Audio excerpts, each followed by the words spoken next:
Coming up on Tech News Today, it's our first Tech News Today live from the Consumer Electronics Show 2011. They're putting it together behind me right now. We're going to tell you about some crazy stuff that's already been announced. Microsoft is going to make Windows 8 for the ARM processor, not just for Intel. NVidia is going to make a CPU based on the ARM processor, and LG is making a Google TV killer. All that and a whole lot more, including some iPhone weirdness where they're taking away a camera. You got to watch.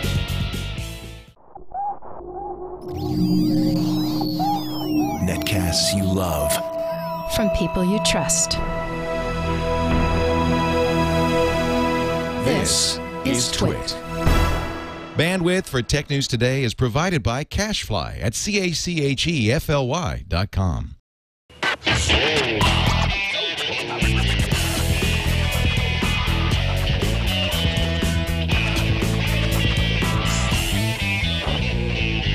This is Tech News Today for Wednesday, January 5th, 2011. Tech News Today is brought to you by Ford and voice-activated Sync with My Ford Touch. Make calls, play music, and more with Sync with My Ford Touch. Available exclusively on Ford and Lincoln vehicles. For more information and online demos, visit syncmyridepodcast.com. And by mailroute.info. Mailroute is a secure hosted service that provides enterprise-grade virus and spam filtering to companies of any size. Try it right now absolutely free at mailroute.info. Welcome to Tech News Today. I'm Tom Merritt, and I am live at the Consumer Electronics Show. It's right there. They're putting it together. You're going to hear lots of construction noises in the background. Jason Howell is winging his way down here, so Jammer B sitting in on the controls back there. Thank you, Jammer B. And they're building the TWiT stage around me, so you may hear some noise there. But joining me is Iyaz Akhtar from PCMag.com. Welcome, Iyaz. Hey, guys. How you doing? It's good to see you. And also joining me is Randall Bennett of Randall Bennett. Of awesomeness, right?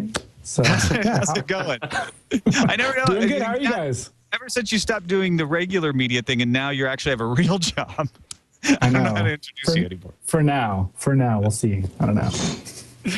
But hey, Randall, it's great to have you back. We have a ton of news. As you imagine, it's press day at CES. The show actually starts on Thursday. That's when they open the doors and everybody comes in and the actual business of the trade show begins. But on Wednesday, they have press day. There was CES unveiled last night, so things actually got started on Tuesday. And then all day today were press conferences. NVIDIA made a big splash with their press conference announcing Project Denver, which is an ARM-designed CPU. They are cooperating with ARM to create a central processing unit. If you will. Not a graphical processing unit, if they will. So Project Denver is NVIDIA going up against Intel head-to-head. That seems crazy. I mean, Intel, they have all the integrated graphics on their Sandy Bridge stuff that's coming out. AMD's got integrated graphics. And so why wouldn't a graphics company just go after the CPU market? I mean, this seems like it's going to be pretty cool, especially with some of the other news we've heard today. This is really big for not just, NVIDIA, but also consumers. This is huge. The fact that finally there's going to be a choice between architectures, it means a lot more competition. Intel's going to have to step up its game, as well as AMD for that matter. But, if we see a desktop running ARM, there's a lot of other questions like how do developers develop for it? I mean, are there questions with, how does Windows 7 run on it? All these different questions will sort of have to be figured out over the next little while. But in traditional CES fashion, I'm extremely hyped up about this announcement. Yeah, I think it's great for the business. The idea of having another, even if it's an ARM, it's a mobile focused processor for more competition is fantastic. NVIDIA's been moving this way for quite a long time, so it's not a huge surprise, but it's pretty exciting. Project Denver will integrate graphics processing with straight computational skills in a fully integrated CPU GPU hybrid package. So it makes perfect sense, like you say. NVIDIA also debuted the first superphone, the Optimus 2X with Tegra 2. This is a dual-core 1080p video slinging, console-quality game-playing 4G LTE device. But like many things at CES, we don't really know when or if this thing is going to come out. The Tegra was surprisingly quick to market after they had announced it. I wouldn't be surprised if the Tegra 2, they say we might see something in 2011. That wouldn't surprise me. I think, the Tegra processor itself was sort of the first, higher end system on a chip that really made some splashes, even if it was only in sort of the enthusiast market. I don't know, more excitement with the Tegra 2 for me, especially in this, a super phone category. Are you kidding? Is that really what they're going with? It can't be just smartphone. You don't like superphone? Iyaz, what do you think of superphone? Well, so you got to have some kind of marketing jargon, right? I mean, how are you going to separate the smartphone and drive all the analysts crazy? Oh, is it a smartphone? Is it a feature phone? Is it a super phone? I mean, this thing actually is kind of neat because Tegra 2 has been announced for a while. It's finally getting into something. When it's going to show up, I don't know. I did see some video on this thing, and it was running pretty well. I mean, video looked great on it, and just the UI on the actual, I think it was running Android, was pretty snappy. Yeah, I mean, go ahead, Randall. I've played with the Tegra, way back in the day, and this was always the hope that, you're going to have this HDMI out super device. Back in the day when I was working at CNET, it was called the APX 2500, and they showed it off. And, the idea of having both a smartphone and a sort of video playback phone where you plug it into your TV. I mean, the Tegra 2 looks to maybe better deliver on that promise than the original Tegra, but really, a lot of it's up to the phone manufacturers. I'm holding off for the Bat phone. NVIDIA also made some announcements. GeForce GT 500M family is now official. The GTX 485M was introduced as the fastest mobile GPU. That's good stuff. Everybody, it kind of pales in comparison to like, oh, and we're also going to, compete in the CPU market and come up with super phones, but it's important stuff nonetheless.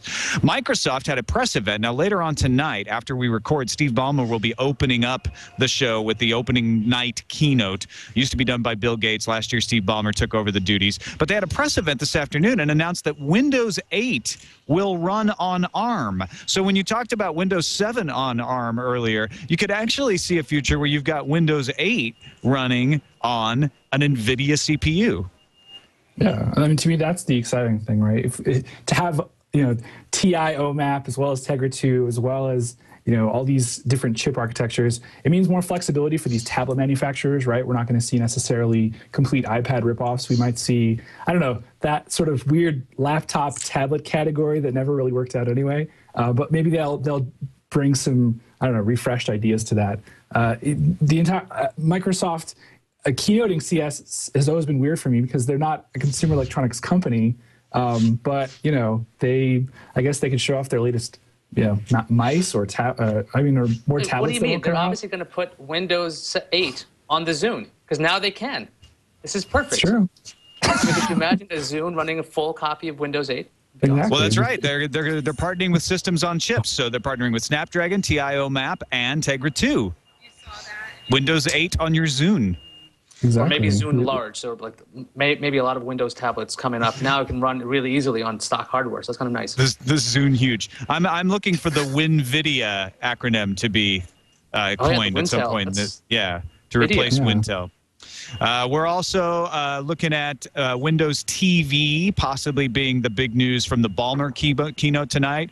Take your bets. Iyaz, what do you think? Are we going to hear them announce a Google TV competitor? Yes. Absolutely. Randall, what do you think? I think yes, and I hope it integrates with Xbox.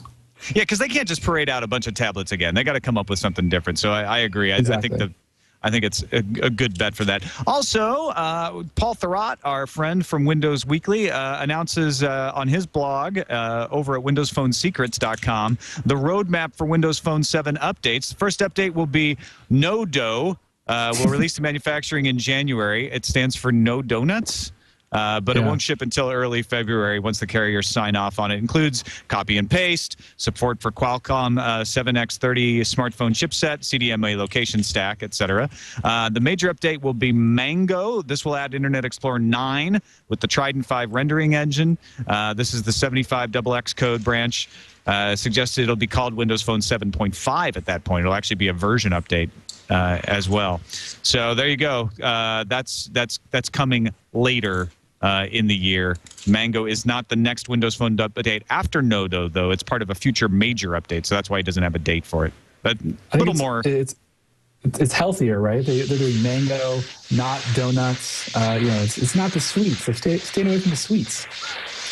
I think another trend that we might be seeing at CES are the Google TV competitors, the people trying to get into the set-top box space. We mentioned that Microsoft might be announcing one. LG announced one earlier. They're launching an app platform for TVs. Not only are you going to have apps developed specifically for LG TVs and an LG interface, but they're also coming up with something called the Smart TV Upgrader that allows you to get the LG App Store and the services like Netflix and Hulu Plus and the things you'd expect on any TV.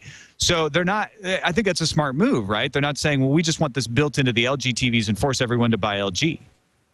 Yeah, but is LG strong enough to command an app market itself? I mean, they can make a bunch of apps for themselves and they can have Facebook integration, Twitter stuff. But I mean, how is that app market going to grow if it's just LG? I mean, have they announced any partners or anything like that? Well, they're opening it up to developers. They haven't announced partners, but they did show it off.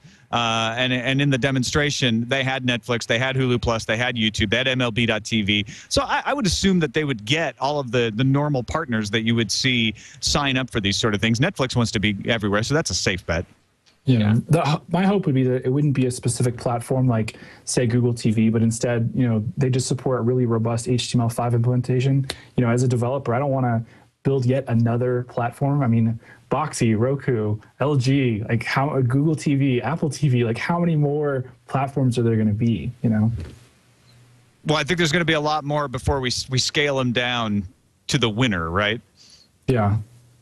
And unfortunately, I mean, the wait for that winner, that's going to further delay, set-top box, the set-top box revolution, or whatever you want to call it. Content creators are going to kind of wait, I think.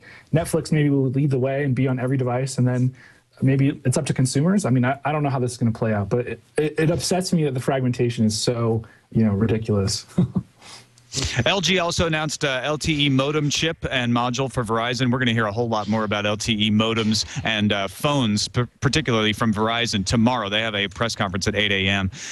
Not related to CES, though. Google unleashed a video showing off Android 3.0. We're seeing a lot of tablets here that say they're going to have Android 3.0, but they don't have it yet because it's not available for them to install. But if you want to get a look at it, Android 3.0 Honeycomb, there is a video available, and Gadget's got it. Among other places. And I don't know if you guys have looked at this yet, but it's pretty sweet looking. Actually reminds me a bit. It reminds me a bit of the Chrome OS tablet thing they were showing off a while ago. I mean, there was this implementation of Chrome OS that looked like it was going to be for tablets. And then I saw the Honeycomb video. It looked very similar. It's like they took away some of those ideas. You have a full browser. You got full tabs. I mean, it looks really slick. And my favorite thing about this is they keep showing, they showed this one clip of, I think, Google Talk. So you can do Google video chats right from the tablet, which kind of suggests that Honeycomb tablets should have front-facing cameras, at least if you want to do a chat. Yeah, I think the major thing for me from the Honeycomb video is just that the interface looks unique, right? I think Android in the past has suffered from this somewhat of a Me Too syndrome when it comes to the iPhone. I mean, it's obvious that the initial interface was heavily influenced by the iPhone, but this Honeycomb update really does make me think that there's something unique here and that Google's pushing the space forward a little bit more than they have in the past. Yeah, although that Gmail, they have the Gmail integrated for tablets that looks different than the Gmail on Android, and it really just looked like Mail on an iPad to me. Yeah, I mean, some of the things are going to have to be the same, right? Like the left inventory, right content view, and that's not going to change too much. But some of the interface tweaks or the interface touches in the video at least look like they were unique. So. All right, folks, I want to take a break to thank our sponsor. This episode of Tech News Today and all of our coverage of CES 2011. You can hear it being built behind me. Is brought to you by Ford and voice-activated sync with My Forge Touch. You've heard us talk about sync. It's the way to respond to voice commands in your car. You jump in and you just talk. But there's also touch controls. You can get touch control panels, entertainment, climate control, navigation. It's true hands-free calling, turn-by-turn directions, personalized traffic alerts and weather, and a whole lot more. 911 assist. If the airbag airbags go off, it automatically calls 911 for you. And my Ford Touch specifically includes an 8-inch touchscreen in the center stack, so a big old screen that you can look at and set your controls, 2 5-way switch pads on the steering wheel, and 3 LCD screens.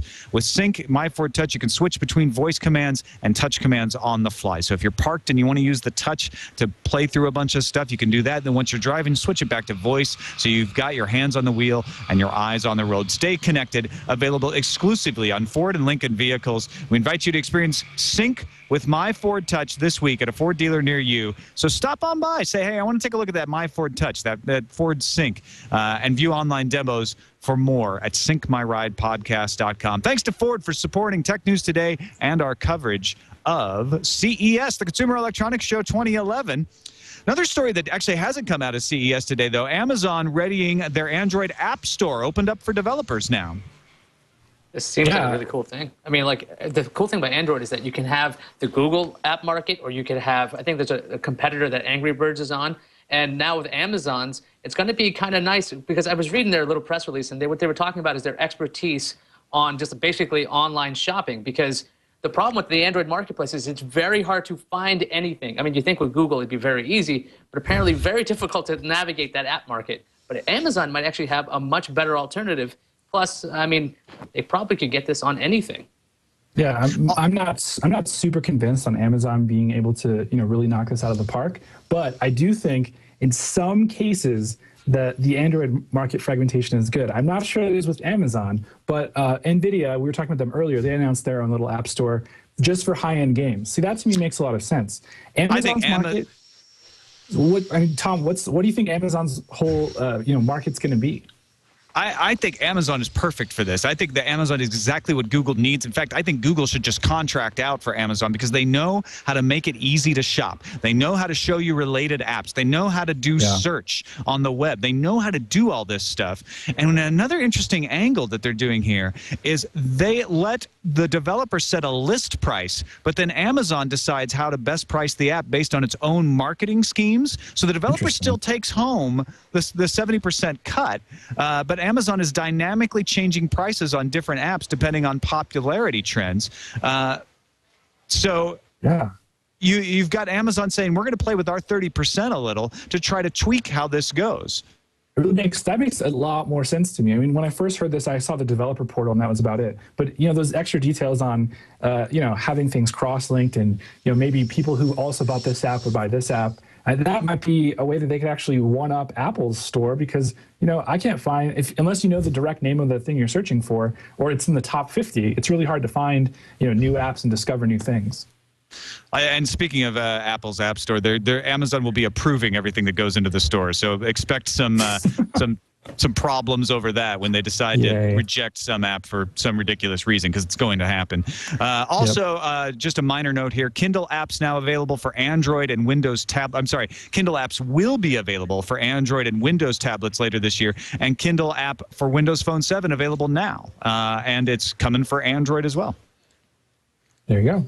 So it's good news for the Android set. All right, you guys, guys like putting on glasses when you watch your 3D TVs? More than anything, Tom. More than anything. I didn't actually realize that Toshiba had already started selling glasses-free 3D TVs in Japan, but they have a 12 and a 20-inch version already out. They're showing off 56 and 65-inch versions of their prototypes of glasses-free TV. Our engineer, Ken Shepardson, said he got to take a look at them, and there were 3 places you could sit. He said he could tell it was going to hurt his eyes if he watched it for very much longer, but it did work. It was in 3D. So I think it's way early for this sort of thing, but it's interesting that Toshiba says we're going to sell it by the end of our fiscal year, so that could be 2011 or early 2012.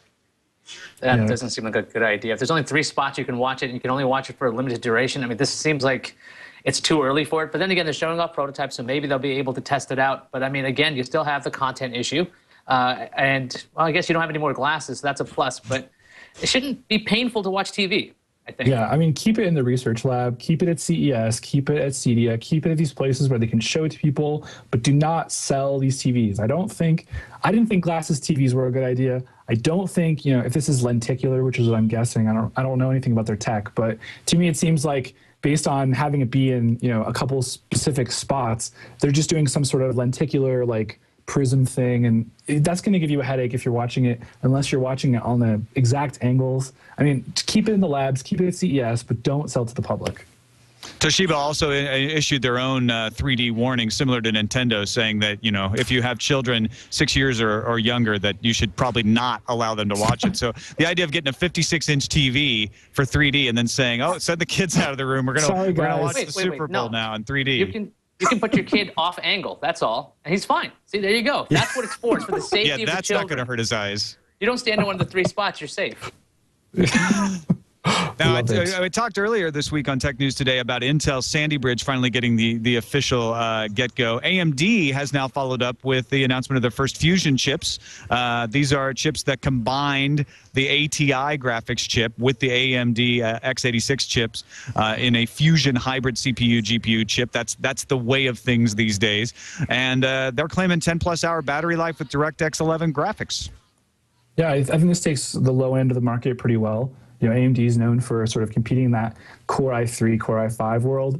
The Core i7 users, of course, are definitely going to, still get their performance out of the Intel pieces, but at least there's, a lower end alternative. And when you look at things like tablets or, smart books, which I don't think there are any of those anymore, but these like lower end devices that are battery conscious, keeping that graphics chip on the CPU is a good way to conserve battery and et cetera. I mean, yay for AMD kind of getting in the game. And Iyaz, we're already seeing some devices with these chips in them. The Lenovo X120E and the HP Pavilion DM1 have already announced they're going to use Fusion. Yeah, that's a good thing. I mean, sometimes these technologies are announced and you hear about them, but then nobody actually picks them up. But the fact that HP, Toshiba, and Lenovo are going to have these in their laptops means, this is actually probably pretty decent. I mean, from what I'm reading about it, it's going to handle, a lot of your daily graphical needs, and it's going to be fine. Yeah, well, no performance stuff, but not everything is a performance need. Now, we are getting a ton of laptop announcements. You knew there were going to be a ton of tablet announcements, and there are. We'll be covering live at live.twit.tv Thursday, Friday, Saturday, Sunday. You're going to see a lot of those tablets. But some interesting laptops that you may not be hearing as much about. Toshiba launches a satellite series that includes some 3D laptops that include a pair of active shutter 3D glasses. Again, 3D, you'd think they would have learned last year, but they're still pushing it. Yeah. Well, on a laptop, it's actually not so bad if you think about it, because you are on one angle, right, with a 3D display. But it's on televisions where it breaks down. Yeah, I mean, one person can put on glasses. That's not embarrassing to like, hey guys, come over and watch Avatar. Oh wait, I only have 2 pairs of glasses, so I guess I can only have 2 friends. But I mean, still, I don't need 3D on my laptop. And I think this is like the business traveler who wants to impress his business traveling buddies. But whatever. But he's also got the option of Fujitsu's Life Books, also promising 3D viewing and 3D recording, which is pretty interesting. You could do some 3D business video calls. 3D Skype, is that in the pipeline? 3D Skype, that's going to be the big thing in 2011. You heard it here first. It will be. It will. 3D Skype will be something, whether it's in 2011 or 2012. But I think in the next 2 years, that's good. That's going to be something people are pushing for. It'll be in beta or something like that. Also, Acer outs 3 AMD Fusion-powered laptops. So not just HP and Toshiba, but we also got some Acer laptops as well. What do you guys think of the Samsung 9 series? That's getting a lot of attraction because it's so slim. They claim it's slimmer than the MacBook Air. It looks like it's about the same as the MacBook Air. But it comes with i5 CPU, USB 3.0, integrated WiMAX, and a 1.5 watt subwoofer in this really thin form factor. It's really I'm definitely pretty, into the Samsung 9. I think it's one of those laptops that you look twice at, and there aren't many PC laptops that'll do that. You have Dell's Adamo, which is now super cheap as well. You have HP has, I think it's one of their Envy line that is super attractive. At least, for a long time I said the reason why I would buy a Mac is because it's the best computer, just as far as construction and quality. Now to see someone like Samsung step up, give integrated WiMAX, integrated USB 3.0, things you won't find on a Mac, I mean, that definitely has some attraction for me. I'm not in the market for a laptop, but if I was, I definitely would check out the Samsung at least twice. As you like the 9? I like it. I mean, I think it actually has something called an Ethernet port, which I'm a big fan of. It's a simple thing that I always like to have. I don't care if it's got an optical drive or not. Just give me an Ethernet port, and this has it. It's $1,600, and its styling is really nice. I mean, it's actually a really interesting thing that I'll probably install OS 10 on. Now, what if I were to tell you, Iyaz, that you could save? We'll actually tell you how to install OS 10 on Sandy Bridge later. But let's say you could save 1,000 of that $1,700 and get a sliding PC. Oh, snap! It slides. Oh, Samsung sliding PC 7 series announced coming in March for $699. It's actually, this is a tablet masquerading as a laptop because you slide out a keyboard. Yeah, I would say that at the price, it's got to have a lousy processor. And from what I'm seeing, it's got the last gen processor. So it doesn't have any of the cool stuff that we're seeing that's coming out everywhere else. It's got the Oak Trail, that is. And I think this thing actually slides up like a slider phone, but the laptop, not the laptop, the display itself can come up. So you can use it as a regular laptop if I've seen the photos right. It's a little weird, I think. Yeah. And of course, I'm sorry, Randall, go ahead. What do you think? I assume Weird probably covered it. Yeah, exactly. I'm not against it. I just think, it's I got to see it in person. I got to play with it. So Tom, when you play with it in person, I mean, you'll be my decider, I guess. All right. I will keep an eye out for it. Lenovo's IdeaPad U1 hybrid tablet made a return. I loved it last year at CES. Didn't love it any less this year, although I would like it to come out. They changed the Linux distro on the little tablet part of it to Android. So now it's a keyboard laptop, and then you pull off the monitor, and the monitor becomes a tablet. This year, it runs Android. So it actually works a little better. It's a little slicker. And they say it's actually going to ship in China in Q1. And it's supposed to come to the United States in June, which is actually theoretically awesome. But then again, they told me last year it was going to come out last year, so I'm not going to hold my breath on this one. Yeah, Vaporware Award for sure. I do dig the idea of having this dockable. I mean, it's just so pretty. Like when you see it in person, it docks pretty. It looks really nice. But again, it's sort of that same thing with the Samsung one. If I wanted a tablet, I'd probably just buy a tablet. If I wanted a laptop, I'd buy a laptop. I'm not sure that this really fits anyone's true needs. I like the idea of having my laptop and then being able to pull off the screen instead of having to pick up an iPad separately. That's kind of cool. I could see it, maybe. Intel had their press conference today, but they've already unleashed all the details about Sandy Bridge. So really the most exciting thing was them using one of the Razer 6-axis controls to play Portal 2. We got new views of Portal 2. Yeah, that was from the Intel conference. I was looking at the press conference. I was most excited about the Portal 2. I can't wait for this game. Oh, yeah, and Intel also partnered with someone to make a game controller or something. So take a look. If you find any, just do a search for the Intel CES 2011 press conference, and you'll put Portal 2 in there. You'll find the videos out there and get a sneak peek at that.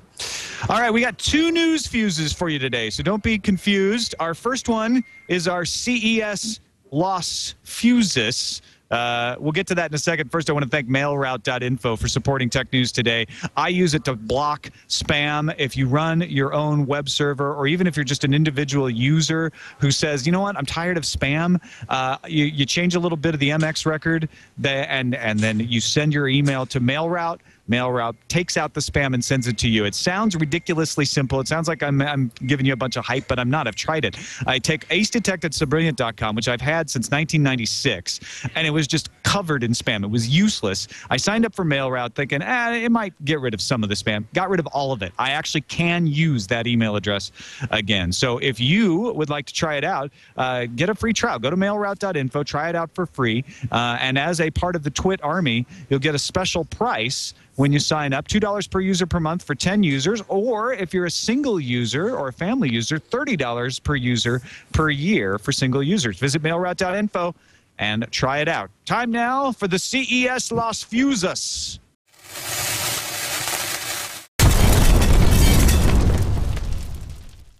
General Motors is bringing their OnStar service to non-GM cars. OnStar will sell the 23-ounce mirror through Best Buy. Installation is going to run you $75 to $100. It'll come this spring, offering a range of services starting at $20 a month or $200 annually. GM says the mirror will work on 99% of the top 20 best-selling non-General Motors vehicles sold during the past decade. That would include cars like the Accord, the Altima, the Tacoma, those kind of cars. So you'll be able to put OnStar in any car you want. You know, even though we've been bagging on 3D, you can get 3D movies. Vudu's streaming service is now offering 3D movies. The company's 3D content is currently available to select Samsung HD TVs and Blu-ray players. In the next few weeks, PlayStation 3 owners will get it. Devices from Vizio, LG, and others will get it in the next few months. The service will be made available to 3D-capable Blu-ray players from Mitsubishi and Toshiba, among others, as well as the Boxy Box by the end of 2011. And speaking of Vizio, they just added to their earlier announcements Hulu Plus and Blockbuster On Demand. They're going to be in the Vizio App Store. And they'll begin rolling out to all VIA-ready TVs this week. Both apps will be headed to the Vizio 3D Blu-ray players with wireless apps, but they'll apparently have to wait a little bit longer as well. The apps platform will soon include MOG, OnLive, Namco Bandai, Skype, and Vimeo. Novatel Wireless has a brand new MiFi for you with some WiMAX goodness inside for you Sprint users. It includes a display for tracking status of the device. Unlike Novatel's 3G MiFis, claims 4 hours of active use and 60 hours of standby, and can share storage from a micro SD card slot with connected devices. Should be out on Sprint February 27th for $50 with a 2-year contract. Forget Sprint. Let's talk about AT&T. They mentioned today at CES that it's prepping to launch some 12 Android devices this year, presumably a mix of phones and tablets, including the first 4G phone, the HTC Inspire 4G, the Atrix 4G, which looks to be the rumored Olympus, and the Samsung Infuse 4G, which I think actually has a 4.5-inch screen, which is gigantic. 1080p HD playback, Super AMOLED Plus screen, and that plus means better, or a 50% boost in sub-pixel count for you techie types. Samsung also made some interesting announcements today, including the expected availability of the Samsung Player in the UK, but also a line of smart TVs. The most interesting feature, however, is likely the support for Bluetooth 3D glasses. Rather than relying on infrared, Bluetooth promises to improve the line of sight, the range, and fix some of those interference issues. Other specifications across the line include 240 Hz D jitter technology, a 1080p panel, and built-in Wi-Fi support and Skype. Cisco finally decided they want to get into this whole streaming TV on the internet thing, so they unveiled Videoscape, a TV platform it said it will let service providers use to combine digital TV and online content with other communications applications, including social networking tools. So the Videoscape platform will include an IP set-top box and technology called the Cisco Conductor, which will be a little guy in a train outfit. Oh, wait, no, it's one. Which the company said links a cloud network to client devices of all types. So this is something they're going to sell to the cable companies to let you stream your TV to any device in your house. Interesting approach for that. All right, time now for the regular news fuse. Companies called... There we go. That's the stuff. Companies called Global Direct Parts and Smartphone Medic somehow got a hold of iPhone replacement parts and have posted an in-depth video that illustrates some tweaks to the iPhone 4. Most notable are antenna adjustments that could be an antenna fix or could be tweaks to allow the antennas to work on CDMA networks like Verizon's. Other tweaks included a SIM slot and the removal of the rear camera hole, which maybe is meant to be sold to enterprises that don't like cameras. Don't know.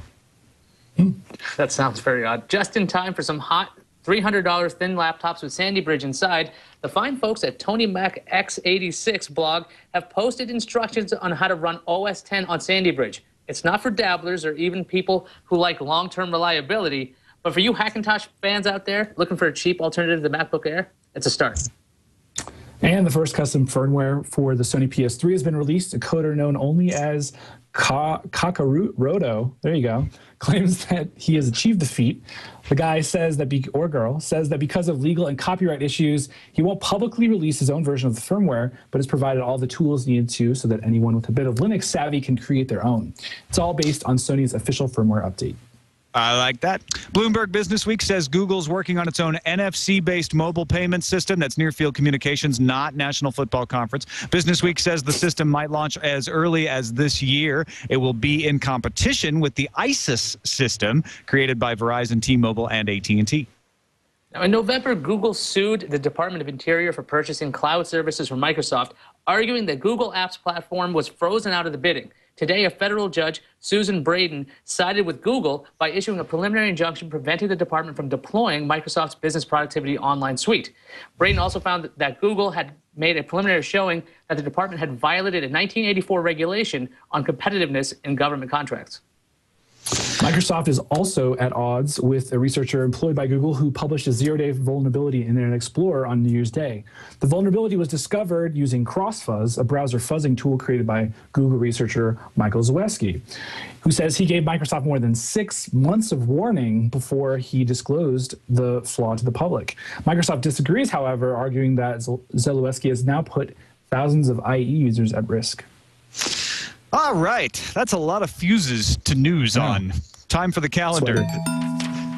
Linux 2.6.37 released today. You think that they do it when CES isn't going on, you know, so they could get more hoopla, but new kernel. Very exciting. Yay.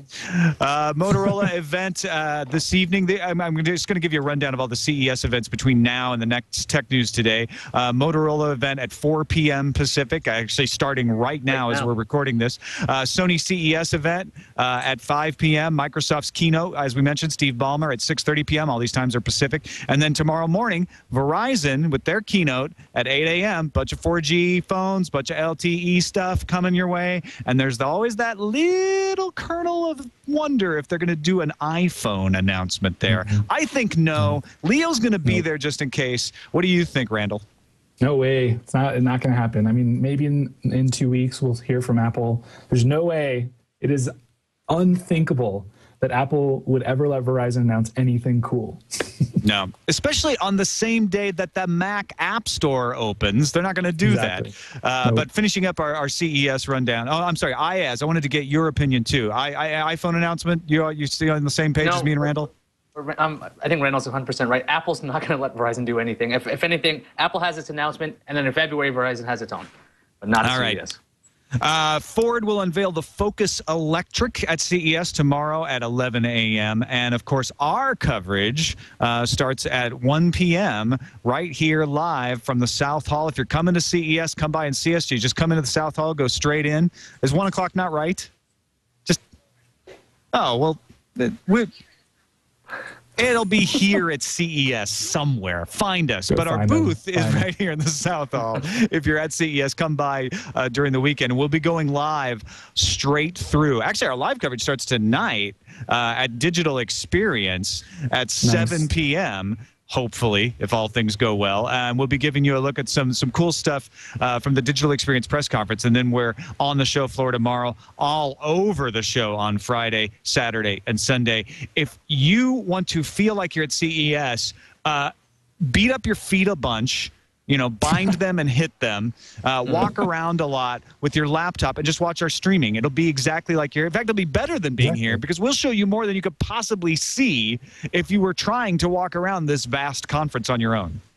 And the cool stuff, right? You'll show them the cool stuff that you owe. CES is so huge. I can't overstate how much stuff there is. So at least Tom will filter some of that. Also on the calendar, as I mentioned, Apple's setting to open the Mac Store, the Mac App Store tomorrow at noon Eastern. That's 9 a.m. Pacific, Thursday, January 6th. HP planning a WebOS event for February 9th. AT&T to flip the switch on 4G's LTE network by mid-2011. So AT&T will be in the LTE game, sort of the last of the majors to the ballpark, although T-Mobile's really isn't 4G yet. And a Wi-Fi-only Samsung Galaxy Tab confirmed for the first quarter of the year here in the United States. So if you don't want to sign up for one of those carrier plans, there you go. All right, let's move on to our voicemail. And our first one has some thoughts on those newspaper racks, those digital newspaper racks that we were talking about yesterday. AT&T crew, this is Martin from Tampa, Florida. Regarding whether or not people need a digital newsstand, I think the biggest evidence that we need a better digital publication distribution system is the fact that print magazines and newspapers are still around.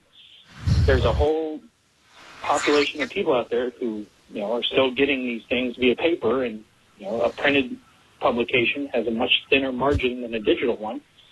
So I think these publications would really like to be able to get all these people who aren't consuming via the web or RSS yet to consume digitally, and they need to find a solution for that. All right, just my 2 cents. Thanks. Hey, it's a good thought, actually. Obviously, they want that. My question is, will providing digital newsstands on tablets and desktops actually do that for you? What do you think, Iyaz? Well, I mean, I think it's really about how it's all presented, right? I mean, digital newsstands, or if you want to call it an app, you want to call it whatever, As long as it's easily findable and you can like just buy it with one click, like what Amazon does this, I think it'll be fine. Just otherwise, yeah. All right, on to the emails to TNT@twit.tv. Matt from Neenah, Wisconsin says, on yesterday's podcast, someone mentioned appliances with built-in technology. That would be Iyaz's boss. Hit the editor-in-chief of PC Mag, Lance Ulanoff. He was mentioning the LG washer and dryer that tells you when your clothes are done. And Matt says, isn't that what a buzzer is for? I get that we're trying to use the technology that we have discovered, developed, but aren't we trying a little bit too hard here? What do you think? Is this really a useful development? Randall, what do you think?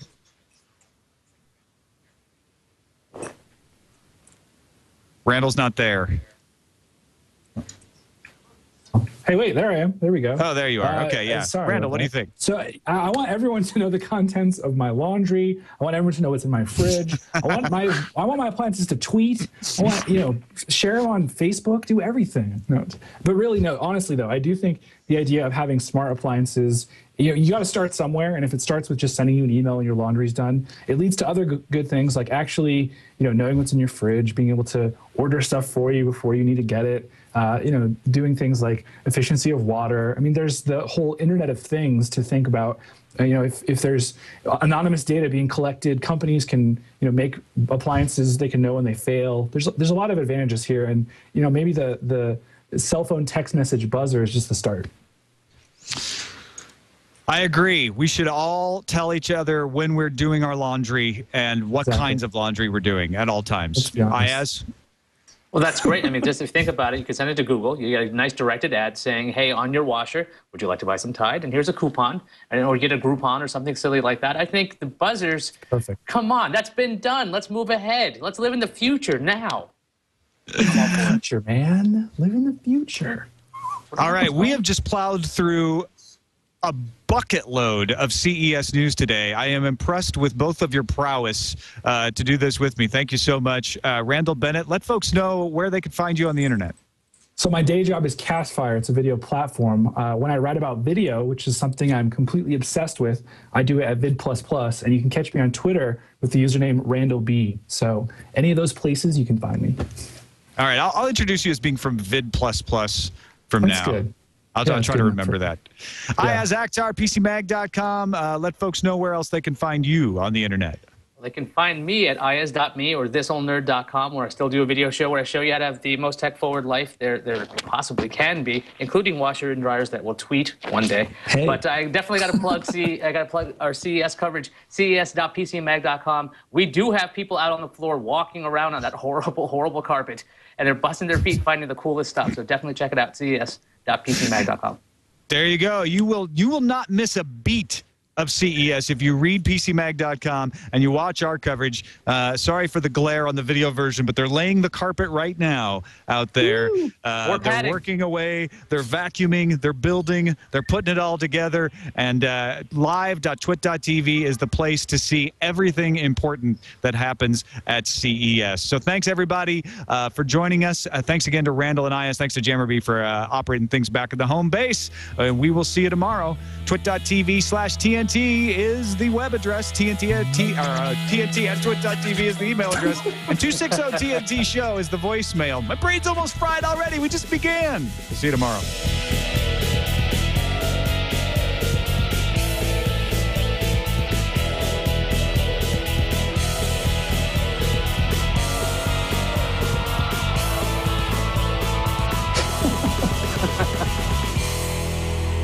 Tom's gone. Hey, it's Brian. Twit sighting.